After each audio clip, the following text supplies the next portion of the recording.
La maladie mentale est une réalité et elle est ignorée par beaucoup de personnes et pose un problème très sérieux pour la famille et pour toute la communauté. C'est un regard qui interpelle, un comportement qui inquiète. Les malades mentaux sont pointus du doigt, stigmatisés, abandonnés à eux-mêmes, infligés des coups ou même enchaînés soit par les voisins, soit par les membres de la famille, croyant que le malade est habité par des esprits démoniaques. Ils se retrouvent souvent dans une situation de délaissés de la société et sont taxés de tous les maux.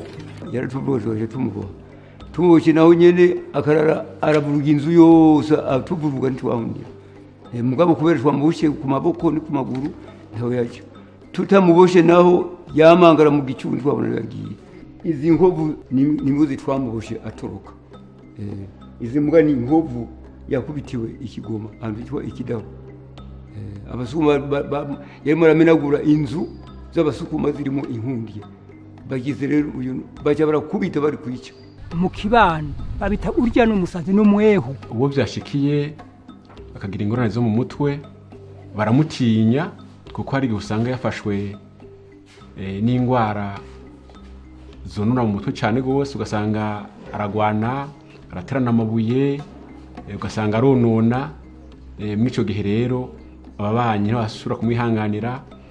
Hari inyifato zimwe na cyane z'abene gihugu iyo babonye umuntu agwaye mu mutwe kenshi baca bamuca ukamenga si umuntu nk'abandi. Abantu benshi bazi yuko izi ngwara abantu baba bagwaye ibisazi, baba bagwaye amashitani, abantu baba bagwaye imizimu canke amadayimoni nkuko benshi babivuga.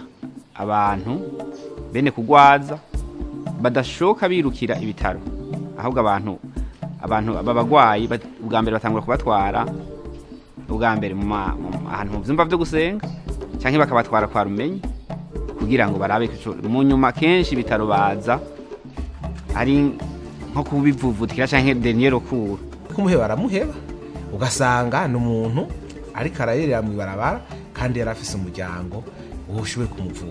Mal compris, c'est une maladie aux causes multiples et qui subit plusieurs étapes. Au cours de l'année 2017, au CNPK, 16 363 cas sont enregistrés, dont 778 cas hospitalisés. Ivyo mvuze ngo nibisazi biri mu muco w'ivyo bita amapsychose.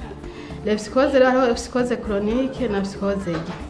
Psychose aiguë nizo bavuga bouffée delirante aiguë, canke psychose réactionnelle, canke psychose puerpérale. Ni ivyo muze puerpérale nibaza ko ni keshi ingwara zifata abavye baheje kwibaruka biba vyagoye kwihanganira burya babare bwo kwibaruka ugasanga burabakaburiye ingwara yo mu mutwe. Hama hakaba psychose chronique. Parmi les psychoses chroniques hariho psychose chronique non dissociative. Harimo psychose paranoïaque, paraphrénie na psychose hallucinatoire chronique. Hama iyo psychose chronique dissociative ni schizophrenie. Izo zose twavuze zitangura zihera kuri psychose aiguë, iyo hatabaye kuvugwa neza bikwiye zirashobora kwikomplika zija muri schizophrenie. Na schizophrenie iri ubwoko novuga nka butatu. Hariho ibice umuntu ahagara kugira abitandukanye, ico bita ngo rederi ni passé erroné. Hakabaho n'icyo bavuga dissociation, ibintu bitajanye atajanisha ibintu n'ibindi. Hama n'icyo ca déficit. Hari n'izindi z'amanevrose, dépression, trouble bipolaire. Ivyo byose nkayo ivyo bice byose hari n'ibindi stress post traumatique.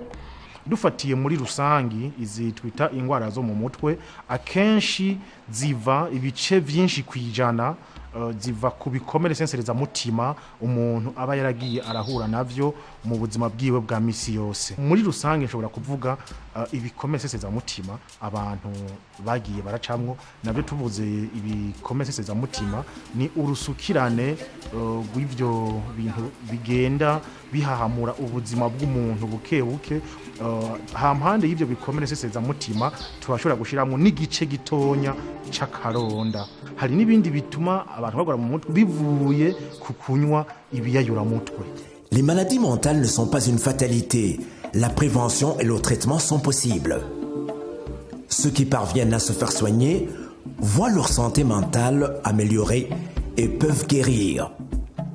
Nonobstant, les centres pouvant accueillir et soigner ce genre de maladie restent en quantité et qualité insuffisants. indwara y'abarwayi indwara yo mu mutwe n'intandara iyo ndwara iriho kandi irateye ikibazo mu bene gihugu bo ngaha mu ntara yacu y'ubuvuzi ya Ngozi. Aba barwayi basanzwe indwara yo mu mutwe kenshi novuga yuko mu mavuriro mato mato agize intara yacu y'ubuvuzi ya Ngozi bose ntibashoboye kuvura iyo ndwara. Iyo muri ayo mavuriro mato mato abaganga bariyo iyo babonye umuntu agwaye indwara mu mutwe kenshi baca barungika ku bitaro by'uburere bw'ubuvuzi canke mu bitaro bikuru byo ngaho Ngozi. Bitabaye ivyo naho gasharungika ikigo gisanzwe kivura izo ndwara zo mu mutwe kiri ngaho impande y'iwacu ku Mubuga. Le centre neuropsychiatrique de Kamenge, le CNPK, reste l'unique centre national où les malades peuvent être admis, soignés et encadrés suffisamment. Malgré la naissance de nouveaux centres neuropsychiatriques à Ngozi et à Gitega, il reste un grand pas à faire pour mieux traiter cette maladie au niveau national. Dufise akazi kagoye kuko ibitaro bimwe ku rwego rw'igihugu yego naho hariho kandi novuga amashami abiri ya bino bitaro Igitega n'Ingozi ariko gushika ubu novuga yuko akazi kanini kari ngaha kuko Gitega si benshi cane nakacari n'ishami ritoyi kandi n'Ingozi mugoroba yuko akazi rero kari ngaha kwakira abagwayi bose novuga bavuye mu bihingo yose y'igihugu mu kubakira tubakira kujya ku bindi bitaro bisanzwe bazi imisi yose nk'ujya bisanzwe tukabakira ariko rero turakira n'abandi bafise ingwara zisanzwe tukaba twabikoze kugira ibi bitaro n'abatogwaye ingwara zo mu mutwe canke badafise ibindi bibazo bishobora gutuma amagara yabo yononekara kugira bashobore kubona yuko batonze hamwe n'abandi bagoye ingwara z'umutwe kandi abo bagoye mu mutwe atari novuga atari bicibwa.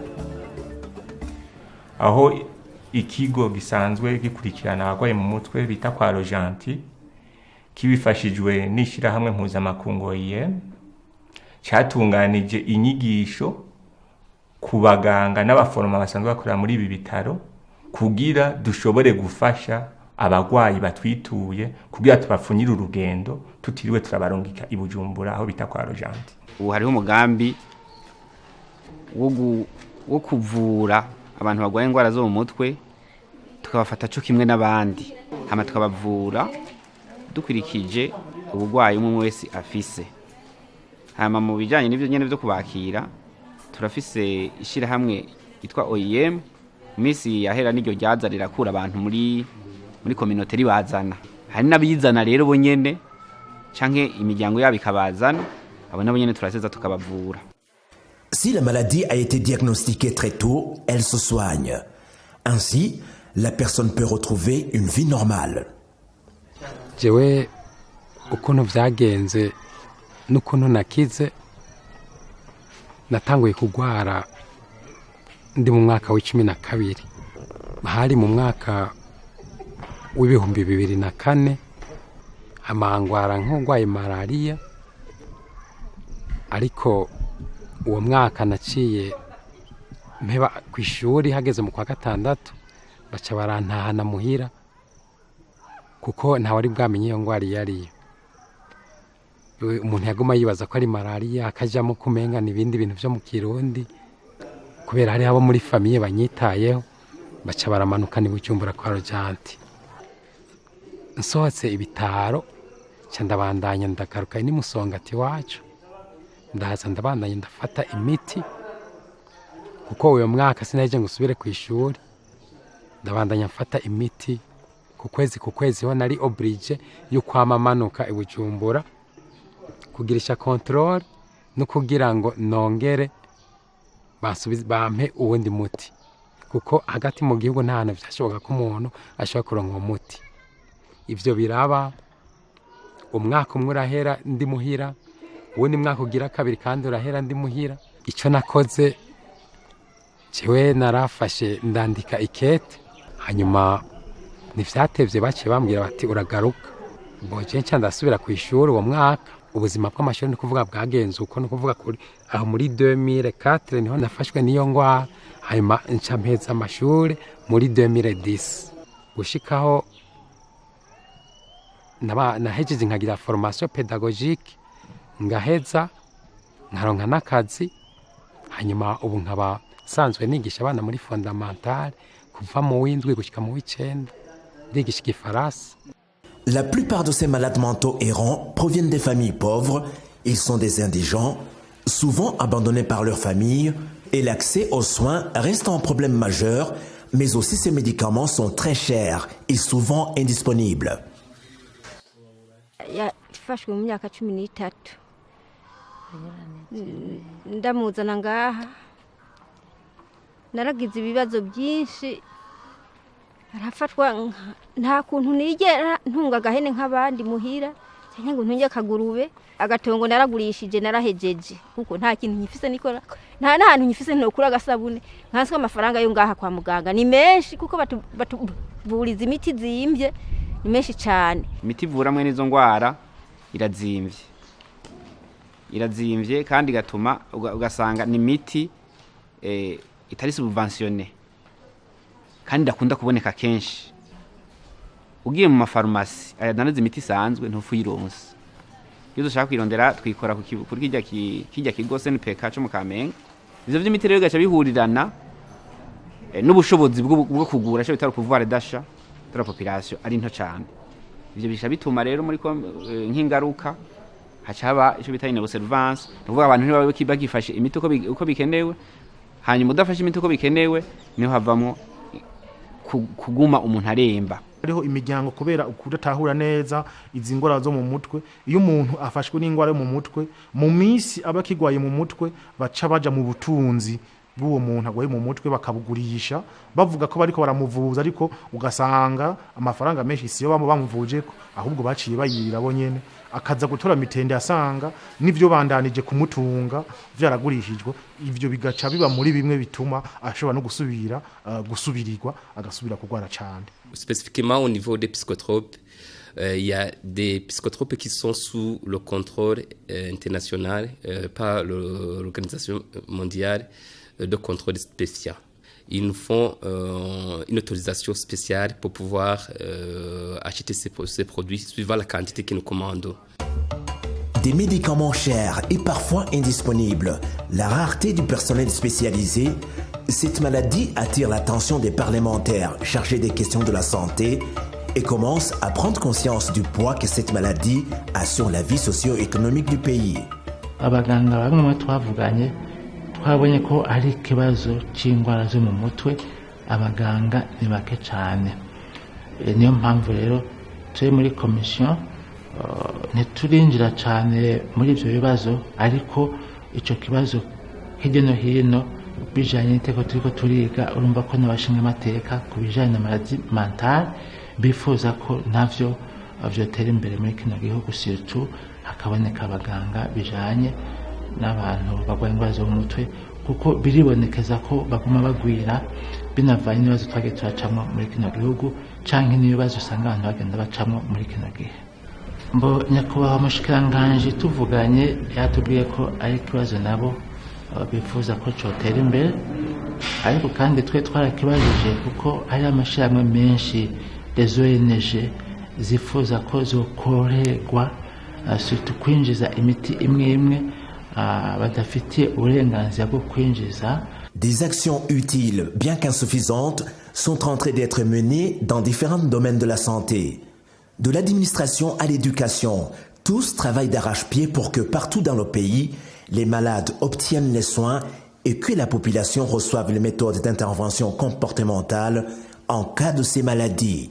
Gushobora kwinjira mu bene gihugu kugira ngo bashobore kuvugana n'abarongoye intwaro hariya ku mitumba bashobore kubereka ahari abagwaye.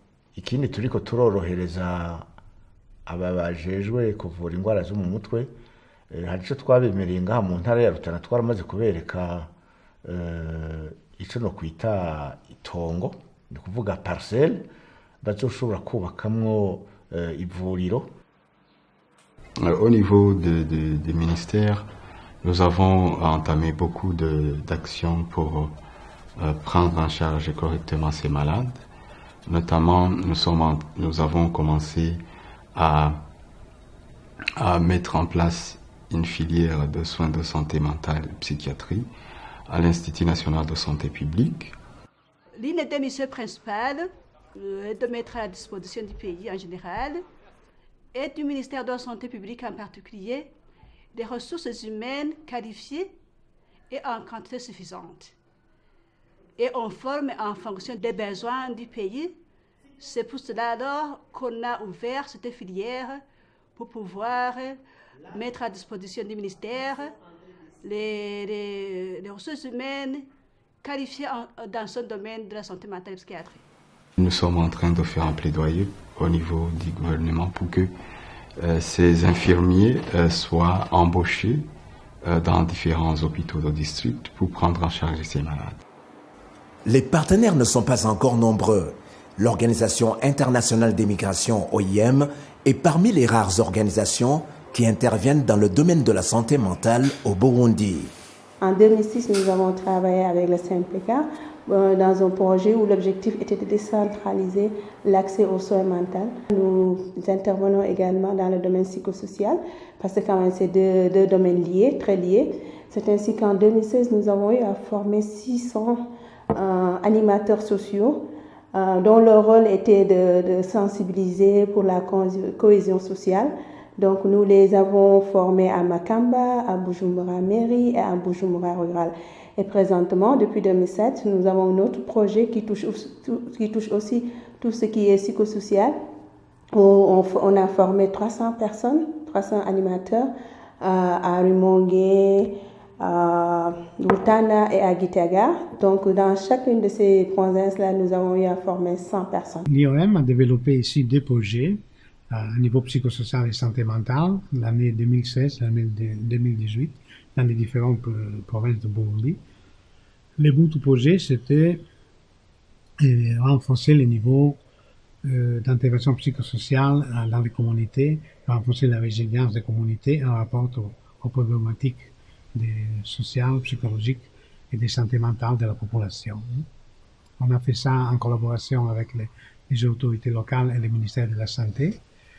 On a constitué ces comités qui seront des comités qui feront des traits d'union entre les communautés et les structures soignantes, soit le CNPK, soit l'hôpital de Guiofi, de Gitega, où il y a quelque chose d'embryonal à niveau de santé mentale. Pour mieux intervenir et mieux soigner ces maladies, il est primordial de sensibiliser et de vulgariser l'information au plus bas niveau sur les causes, les symptômes, les soins aux patients souffrant de cette maladie mentale et aux décideurs de connaître les enjeux liés à ces maladies. Ingorane iracari aha hasi hariya mu mihani wacu ingorane mutu ntibarayitahura hobaho novuga nk'isekeza iryo kwigisha abarundi ibijanye n'ingwara zo mu mutwe. Harakenewe abahinga benshi kuko igihugu ifise abahinga batarenga babiri canke batatu, urumva ntibakwiye. Aho bavurirwa hoba henshi ni turiko turavuga intégration de soins de santé mentale dans les soins primaires. Icari gikwiye nuko hobaho ngira ngo kubunganira abagwaye mu mutwe, gushiraho ngira ngo novuga nka bumwe bita carte d'assistance maladie. Ivyo navyo nyine bidakunze n'ingorane kuko benshi nta buryo bafise ntibashobora kwivuza kuko bisaba kuguma afata imiti iyo ngwara imaze kurenga urugero novuga mu gifaransa chronique. Ikindi naco rero nuko hobaho ku rwego rwa leta novuga nko gushira hamwe abasanzwe bafasha leta kuko no mu zindi ngwara hari ndazi yuko hari abafasha leta kugira abo bahigaga novuga babunganire ku migambi babariko barakora. Maintenant, nous sommes en train de chercher et les partenaires techniques et financiers pour appuyer le pays, mais aussi nous sommes en train de faire un plaidoyer au niveau du gouvernement pour que ces malades aussi soient pris en compte dans les soins de gratuité des soins pour ces malades. Et nous sommes en train d'évaluer combien ces malades peuvent coûter et pour faire un plaidoyer fort au niveau du gouvernement. comme le gouvernement a déjà fait face à la problématique des ressources humaines et est en train de faire la politique d'intégration pour l'accès géographique pour ces malades qui sont presque dans tout le pays. Maintenant, on est en train de voir comment nous pouvons avoir les partenaires techniques pour continuer à rendre disponible le médicament cher et d'une façon continue. C'est vrai que le centre neuropsychiatrique de Kamenge, le centre des soins mentaux de Gitega et le centre neuropsychiatrique d'Ongozi arrivent à faire des progrès. Mais il faut intégrer aussi les équipes soignantes des malades mentaux dans tous les hôpitaux du pays pour des interventions primaires. Dans le cas des soins plus complexes, ces hôpitaux pourront référer les patients dans les centres spécialisés. Cette stratégie d'intégration des malades mentaux dans les hôpitaux publics demande beaucoup de moyens et nécessite l'appui des partenaires du secteur de la santé au Burundi.